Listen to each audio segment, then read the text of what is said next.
আসসালামু আলাইকুম রহমতুল্লাহি বারাকাতুহু। আশা করি মহান আল্লাহ রব্বুল আলামিনের অশেষ মেহেরবানিতে আপনারা সকলেই ভালো আছেন। আলহামদুলিল্লাহ। সম্মানিত ভাই ও বোনেরা, আজকে আলোচনা করব ঈসা আলাইহিস সালাতু ওয়াস সালামকে কেন আসমানে উঠিয়ে নেওয়া হয়েছিল। মহান আল্লাহ সর্বোত্তম কৌশল গ্রহণকারী। দুনিয়ার সব চক্রান্ত ও কৌশল তার কিছুই নয়। হযরত ঈসা আলাইহিস সালাতু ওয়াস সালামকে আকাশে উঠিয়ে নেওয়ার আগে সেই কৌশলের প্রমাণ ও যথাযথ ব্যবস্থা গ্রহণে সেই বর্ণনায় উঠে এসেছে পবিত্র কোরআনুল কারিমে। আল্লাহ রব্বুল আলামিন পবিত্র কোরআনুল কারিমে বলেছেন, আর কাফিররা চক্রান্ত করেছে আর আল্লাহ কৌশল অবলম্বন করেছেন। বস্তুত আল্লাহ হচ্ছেন সর্বোত্তম কৌশলী। আর স্মরণ করো যখন আল্লাহ বললেন, হে ঈসা, আমি তোমাকে নিয়ে নেব এবং তোমাকে নিজের দিকে তুলে নেব, কাফের অস্বীকারী থেকে তোমাকে পবিত্র করে দেব, আর যারা তোমার অনুগত রয়েছে তাদেরকে কিয়ামতের দিন পর্যন্ত বিজয়ী করব। বস্তুত তোমাদের সবাইকে আমার কাছেই ফিরে আসতে হবে। তখন যে বিষয়ে তোমার বিবাদ করতে, আমি তোমাদের মধ্যে তার ফয়সালা করে দেব। এই আয়াত থেকে বোঝা যায়, যারা ঈসা আলাইহিস সালাতু ওয়াস সালামের নবুয়ত অস্বীকার করেছিল এবং তাকে গোপনে নির্যাতন ও হত্যা করার উদ্দেশ্যে কৌশল গ্রহণ করেছিল, সে মতে ষড়যন্ত্র ও কৌশলে তাকে গ্রেফতার করে শুলে চড়াতে উদ্যত হল। আর আল্লাহ তাআলাও তাকে নিরাপদ রাখার জন্য গোপন কৌশল অবলম্বন করলেন। ষড়যন্ত্রকারীরা আল্লাহর কৌশল গ্রহণ সম্পর্কে কোনো কিছুই জানতে পারল না।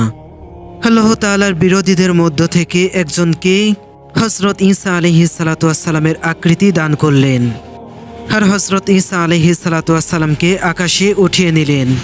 এতে তিনি বিপদমুক্ত হয়ে যান। আর রূপান্তরিক ইয়াহুদিকে শুলে চড়ানো হয়।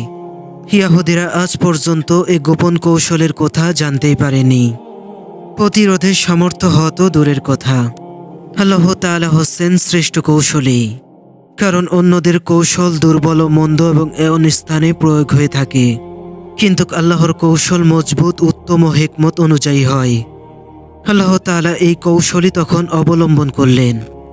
আল্লাহ রব্বুল আলামিন পবিত্র কোরআনুল কারীমের আরেকটি আয়াতে বলেছেন, আর স্মরণ করো সে সময়ের কথা যখন তিনি গ্রেফতারের সময় ঈসা আলাইহিস সালাতু ওয়াস সালামকে কিছুটা উদ্বিগ্ন দেখে তিনি বললেন, হে ঈসা, চিন্তা করো না, নিশ্চয় আমি তোমাকে প্রতিশ্রুত সময় স্বাভাবিক পন্থায় মৃত্যুদান করব।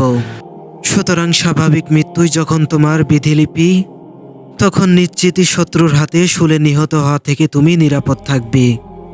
আপাতত আমি তোমাকে ঊর্ধ্বলোকের দিকে উঠিয়ে নেব, তোমাকে অবিশ্বাসীদের অপবাদ থেকে পবিত্র করব এবং যারা তোমাকে অনুসরণ করে তাদের কিয়ামত পর্যন্ত অবিশ্বাসীদের উপর বিজয় রাখব। সম্মানিত ভাই ও বোনেরা, যদিও বর্তমানে অবিশ্বাসীরাই প্রবল ও শক্তিশালী, অবশ্যই আল্লাহ বিশ্বাসীদেরকেই বিজয় রাখবেন। হযরত আব্দুল্লাহ ইবনে আব্বাস রাদিয়াল্লাহু তাআলা আনহু থেকে বর্ণিত, তিনি বলেছেন, ইয়াহুদিরা যখন হযরত ঈসা আলাইহিস সালাতু ওয়াস সালামকে নির্যাতন ও হত্যা করতে উদ্যত হয়, তখন আল্লাহ তাআলা তার সান্ত্বনার জন্য দুটি কথা বলেন। আপনার মৃত্যু তাদের হাতে হত্যার আকারে হবে না, বরং স্বাভাবিক মৃত্যুর আকারে হবে। আপাতত তাদের কবল থেকে মুক্ত করার জন্য আপনাকে নিজের কাছে উঠিয়ে নেব এবং শেষ জামানায় স্বাভাবিক মৃত্যু দান করব। এ হাদিস থেকে স্পষ্ট যে হযরত ঈসা আলাইহিস সালাতু ওয়াস সালামকে আল্লাহ তাআলা তার বিরোধীদের হাত থেকে রক্ষার্থে আসমানে উঠিয়ে নিয়েছেন। তবে আসমানে উঠিয়ে নেওয়ার বিষয়টি চিরস্থায়ীভাবে নয়, বরং কিছুদিনের জন্য। নির্ধারিত সময় তিনি আবার দুনিয়াতে আসবেন, শত্রুদের পরাজিত করবেন, অবশেষে স্বাভাবিক মৃত্যু দান করবেন। হযরত ঈসা আলাইহিস সালাতু ওয়াস সালামের পুনরায় আগমনের ফলে যে বিষয়গুলো সুস্পষ্ট হবে তা হলো আসমান থেকে পুনরায় ঈসা আলাইহিস সালাতু ওয়াস সালামের আগমন এবং ইসলামের শত্রুদের বিপক্ষে বিজয় লাভ। অতঃপর স্বাভাবিক মৃত্যুবরণ হবে তার বিশেষ মুজিজা। আসমান থেকে আগমন এবং স্বাভাবিক মৃত্যুর মাধ্যমে তার যথাযথ সম্মান এবং যথাযথ মর্যাদা পূর্ণ লাভ করবে।